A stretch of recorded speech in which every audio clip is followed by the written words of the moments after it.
School পর্যায়ে ষষ্ঠ ও নবম শ্রেণীর শিক্ষার্থীরা তোমাদের কিন্তু এখানে সমন্বিত বৃত্তির আবেদন শুরু হয়েছে। এটা হচ্ছে আবেদন ফর্ম, এটা পূরণ করে তোমরা স্কুলে জমা দিলেই তোমাদেরকে কিন্তু আবেদনকারী হিসেবে গণ্য করা হবে এবং তোমাদেরকে কিন্তু পরবর্তী যাচাই বাছাই করে টাকা দিবে। কিভাবে এটা পূরণ করবা, অভিভাবক যারা দেখছেন আপনারা কিভাবে এটা পূরণ করবেন, যাবতীয় সব কিছু আমি দেখিয়ে দিচ্ছি।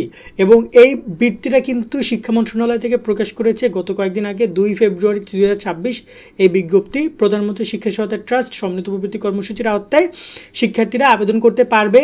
এবং এখানে বলা আছে ষষ্ঠ শ্রেণীর শিক্ষার্থীরা স্কুল মাদ্রাসা এবং নবম শ্রেণীর বিশেষ ক্ষেত্রে স্কুল মাদ্রাসা শিক্ষার্থীরা এখানে আবেদন করতে পারবে।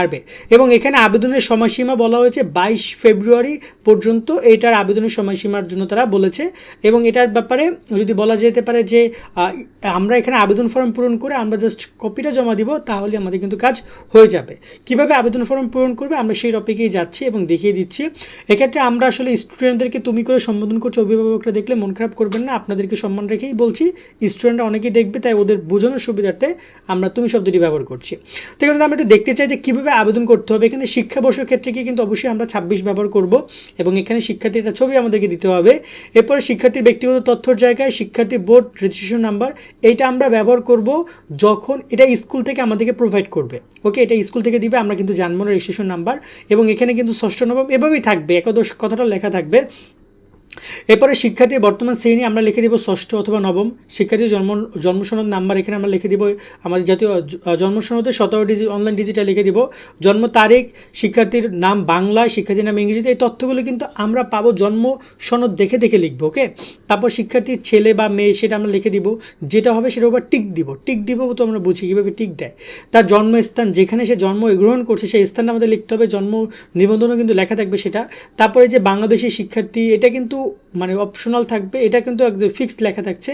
আর শিক্ষার্থীর ধর্ম ইসলাম, বৌদ্ধ, খ্রিস্টান, হিন্দু যেটাই হোক না কেন সেটা আমরা এখানে লিখে দিব। পিতার নাম, এখানে পিতার আইডেন্টি কার্ড দেখে আমরা এখানে সুন্দর করে পিতার তথ্যগুলো দিব, পিতার জন্ম তারিখ, পিতার নাম বাংলায়, পিতার নাম ইংরেজিতে। একইভাবে মাতার এনআইডি কার্ড দেখে দেখে মাতার জাতীয় পরিচয়পত্র নাম্বার, তার জন্ম তারিখ, তার নাম বাংলায়, তার নাম ইংরেজিতে আমাদেরকে লিখতে হবে। এরপরে বলা হচ্ছে অভিভাবকের তথ্য, যেখানে শিক্ষার্থীর অভিভাবক কে, মানে আমার বাবা হবে অভিভাবক নাকি মা নাকি অন্য কেউ, সেক্ষেত্রে তুমি তোমার পিতাকে অভিভাবক বানাইতে পারো। পিতাকে আপনার এখানে সিলেক্ট করতে হবে, অথবা মাতাকে, অথবা অন্য কোনো অভিভাবক। যদি বাবা মাকেও বেঁচে না থাকে তাহলে আমি অন্য অভিভাবক শব্দটি ব্যবহার করব। এবং এখানে কিন্তু আমার বলা আছে অভিভাবক হিসেবে যাকে নির্বাচিত করবে তার তথ্যগুলো, যেমন আমি বাবাকে নির্বাচিত করছি, তাই এখানে আমি আমার বাবার নাম, বাবার হচ্ছে এনআইডি কার্ড লিখছি। এখানে তার হচ্ছে যে আমি যদি বলি এখানে তার জন্ম তারিখটা লিখছি, তার নাম বাংলা এখানে লিখবো, তার নাম ইংরেজিতে এখানে লিখবো, তার মোবাইল নাম্বার লিখবো এবং তার পেশা লিখবো, সে কী করছে, সে ব্যবসা চাকরি না কী করছে সেটা আমরা লিখে দিব। পেমেন্ট সংক্রান্ত নাম্বার, এখানে শিক্ষার্থী শিক্ষার্থী পেমেন্ট, আমি যে টাকাটা পাবো উপবৃত্তি টাকাটা, সেটা আসলে আমি কার নামে নিব, কিভাবে নিব। তো ম্যাক্সিমাম স্টুডেন্ট যারা রয়েছে তাদের তো জন্ম নিবন্ধন নাম্বার, তাদের তো কারো ব্যাঙ্ক অ্যাকাউন্ট নাই, সেক্ষেত্রে আমরা এটা পিতার অথবা মাতার নামে নিব। তা আমরা সেটার উপর টিক দিব, ধরুন আমি পিতার নিব তাই পিতা টিক দিলাম। আবার বলা হচ্ছে আমি কোথায় টাকাটা নিব, ব্যাংকিং মাধ্যমে নাকি এজেন্ট ব্যাংকিং মাধ্যমে নাকি মোবাইল ব্যাংকিং মাধ্যমে। তা আমরা ম্যাক্সিমাম ক্ষেত্রে বিকাশ নগদে নিলে তাহলে আমরা ব্যাংকিংয়ে দিব, মোবাইল ব্যাংকিং দেবে, যে মোবাইল ব্যাংকিং 3 নম্বরটা আমরা টিক দিব। এরপর বলা হচ্ছে অনলাইন ব্যাংক অ্যাকাউন্টের ক্ষেত্রে যদি আমি দেই, আমি যদি মোবাইল ব্যাংকিংটা দিয়েছি তাই প্রথম 2টি অপশন আমি ক্রস দিয়ে দিব, মানে আমার কোনো কাজ ক্রস দেবো না, আমি এটা ফাঁকাই রাখবো। আমার কাজ হচ্ছে 3 নম্বরে। ওকে, এই যে মোবাইল ব্যাংকিং অ্যাকাউন্ট, এখানে আমি মোবাইল ব্যাংক অ্যাকাউন্টের নামটা লিখবো, যেমন আমি টাকা নিতে চাই নগদে বা বিকাশ, তাহলে আমি সেই শব্দটা এখানে লিখবো খুব বাংলায় সুন্দর করে অথবা ইংরেজিতে সুন্দর করে। দেন মোবাইল অ্যাকাউন্টের নাম্বার, আমি যে নাম্বারে টাকাটা নিতে চাই সেই নাম্বারটা আমি এখানে লিখবো। এটা অবশ্যই কিন্তু আমার বাবার নামে হইতে হবে, যেহেতু আমি উপরে এইখানে বাবা সিলেক্ট করেছি, পিতার কথা সিলেক্ট করেছি, তো আমি এখানে পিতা শব্দটি ব্যবহার করে পিতার নাম্বারটা আমি এখানে দিব এবং এখানে অ্যাকাউন্টধারীর নাম হিসেবে আমি পিতার নাম ব্যবহার করব। ঠিক আছে, কারণ আমি যে বিকাশ অ্যাকাউন্টটা ব্যবহার করছি সেটা আমার বাবার নামে খোলা এবং আমার বাবার নাম্বারটা আমি ব্যবহার করছি, সিম্পল কথা। এর পরবর্তীতে এখানে শিক্ষার্থীর স্থায়ী ঠিকানা, যেমন বিভাগ, জেলা, থানা, এই তথ্যগুলো আমাদেরকে দিতে হবে। ওয়ার্ড, ইউনিয়ন, ওয়ার্ড নাম, বাসা নাম্বার এগুলো দিতে হবে, গ্রামের নাম দিতে হবে। আর শিক্ষার্থীর বর্তমান ঠিকানা, এখন দেখা যায় কোনো কোনো ক্ষেত্রে শিক্ষার্থী একই জায়গায় থাকছে, তাহলে স্থায়ী ঠিকানা বর্তমান ঠিকানা একই হবে, সমস্যা নাই। কিন্তু কেউ দেখা যায় থাকছে ঢাকায় কিন্তু তার স্থায়ী ঠিকানা হচ্ছে গ্রামে, পটুয়াখালী বা কুমিল্লা অথবা চিটাগাং, তাহলে আমি এখানে স্থায়ী ঠিকানার জায়গায় আমি আমার ওই গ্রামের ঠিকানা দিব, আর বর্তমান ঠিকানার জায়গায় আমি বর্তমানে যেখানে অবস্থান করছি সেই ঠিকানাগুলো দিব। শিক্ষার্থীর বর্তমান শিক্ষাগত যোগ্যতা আমি এখানে সুন্দর করে লিখে দিব। বর্তমানে শিক্ষার্থী কিসে পড়াশোনা করছে, সে পড়াশোনা করছে, আমি যদি বলি যে এখানে আগে তার স্কুলের নামটা আমি লিখে দিব, তারপর সেই স্কুলটা কোন বিভাগে, কোন জেলায়, কোন থানায়, সেটা আমি এখানে লিখে দিব। এরপরে লিখে দিব শিক্ষার্থী বিভাগ, অর্থাৎ সে কিসে পড়াশোনা করছে, এখানে আমি সুন্দর করে তার এখানে গ্রুপ লিখে দিব। যেহেতু এখানে সে একাদশ শ্রেণী না, সেক্ষেত্রে আমি জাস্ট লিখে দিতে পারি যে সাধারণ, বা অথবা আমি দিবা শাখায়, অথবা কেউ যদি রাত্রি শাখায় হয় তাহলে সেটা লিখতে হবে, এবং এখানে শাখা লিখতে হবে এবং এখানে রোল নাম্বার লিখে দিতে হবে। ওকে, এইটুকুই কাজ।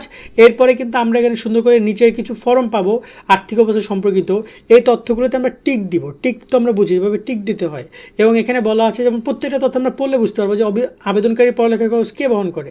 তো আমরা টিক দিলাম পিতায়। আবেদনকারী পিতামাতা কি জীবিত, আমরা লিখে দিলাম দুইজনই জীবিত। পিতামাতা শিক্ষাগত যোগ্যতা কি, আমরা লিখে দিলাম মাধ্যমিক, কারণ মাধ্যমিক তারা পাশ করেছে। আর আবেদনকারী মাতার শিক্ষাগত যোগ্যতা, তা আমি দিলাম যে মাতার হচ্ছে নিরক্ষর, কারণ তিনি পড়ালেখা করেন নাই। আবেদনকারী কতজন ভাই বোন, আমি লিখে দিলাম যে 2 জন ভাই বোন। আবেদনকারী কি অন্য কোনো উৎস থেকে বৃত্তি পান, আমি লিখে দিলাম যে না, কারণ আমি কোনো বৃত্তি পাই না। পাইলে কিন্তু প্রমাণ দিতে হবে। তারপর আবেদনকারী কোনো শারীরিক প্রতিবন্ধক কার্ড আছে, আমি লিখে দিলাম যে না, যদি থাকে তাহলে প্রমাণ দিতে হবে। আবেদনকারী জন্ম নিবন্ধন বা দীর্ঘমেয়াদী কোনো রোগে ভুগছে, না, যদি থাকে তাহলে প্রমাণ দিতে হবে। এই যে তথ্যটা আমি পড়বো, প্রায় এখানে 29টা ক্রাইটেরিয়া রয়েছে। ক্রাইটেরিয়াগুলো আমি গেলে শুধুমাত্র হ্যাঁ বা না দিব। যেমন আবেদনকারী পিতামাতার মোট জমির পরিমাণ কত, তা আমি লিখে দিলাম আমার বাপ মার কোনো জমি নাই, ভূমিহীন, আমি লিখে দিলাম যে ভূমিহীন। অথবা অনেকে দেখা যায় 5% আছে, তাহলে 5% দিবেন। যদি এখানে অধিক থাকে 10% অধিক, মানে এখানে টাকা পয়সার কথা অবশ্যই, এগুলো অনেক ইম্পর্টেন্ট ফ্যাক্ট, নয়তো কিন্তু তারা দিবে না। যদি বেশি জমি দেখায় তাহলে আমার উদ্বৃত্তি কী দরকার। সো এটা বিষয়। আবেদনকারী বার্ষিক আয় কত, আমি এখানে নর্মালি বার্ষিক আয় মানে বছরে 12 মাসে আয়, তো বছরে মোটামুটি 1 লাখ টাকা বা 1 লাখ টাকা নিম্নে, বা 1 লাখ থেকে 2 লাখ টাকা আমি দিতে পারি। 2 লাখ টাকার উপরে যাওয়া যাবে না। আরও বেশ কিছু বিষয় রয়েছে, এগুলো আমরা দেখে দেখে টিক দিয়ে দিব। দিয়ে সবার শেষে এখানে অভিভাবকের একটা স্বাক্ষর দিব, অথবা টিপসই, আর শিক্ষার্থীর একটা স্বাক্ষর, মানে নাম লিখে আমরা এটা জমা দেব স্কুলে। এবং স্কুল থেকে এই যে বাকি ইনফরমেশনগুলো তারা কমপ্লিট করে দেন তারা হচ্ছে যে জমা দিবে হচ্ছে কোথায়, তারা অনলাইনে জমা দিবে। এবং এই কাজগুলো বাকি এইখানের যে কতটুকু কাজ আছে এই কাজটুকু করবে স্কুল কর্তৃপক্ষ। আশা করি আমি পুরো বিষয়টা ক্লিয়ার করতে পারছি। তো এইভাবে একজন শিক্ষার্থী এই আবেদনটা করবে।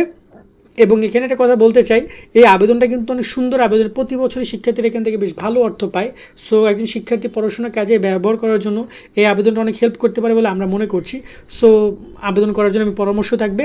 এবং এই আবেদন ফর্মটা আমরা আমাদের ফেসবুক পেজ শোভন স্টাডিতে আমি দিয়ে দিচ্ছি, এবং আমি লিঙ্কটা এই ভিডিও ডিসক্রিপশনে দিয়ে রাখছি। সেখান থেকে শিক্ষার্থীরা চাইলে আবেদন ফর্মটা সংগ্রহ করতে পারবে। আমি এই পুরো স্ক্রিনশট এবং তাদের লিঙ্কটা আমি দিয়ে দিচ্ছি। তো আজকের মতো ভিডিওটা আমরা এখানে শেষ করছি। তথ্যগুলো দেওয়ার মাধ্যমে সকল অনেক অনেক ভালো থাকবেন। আল্লাহ হাফেজ।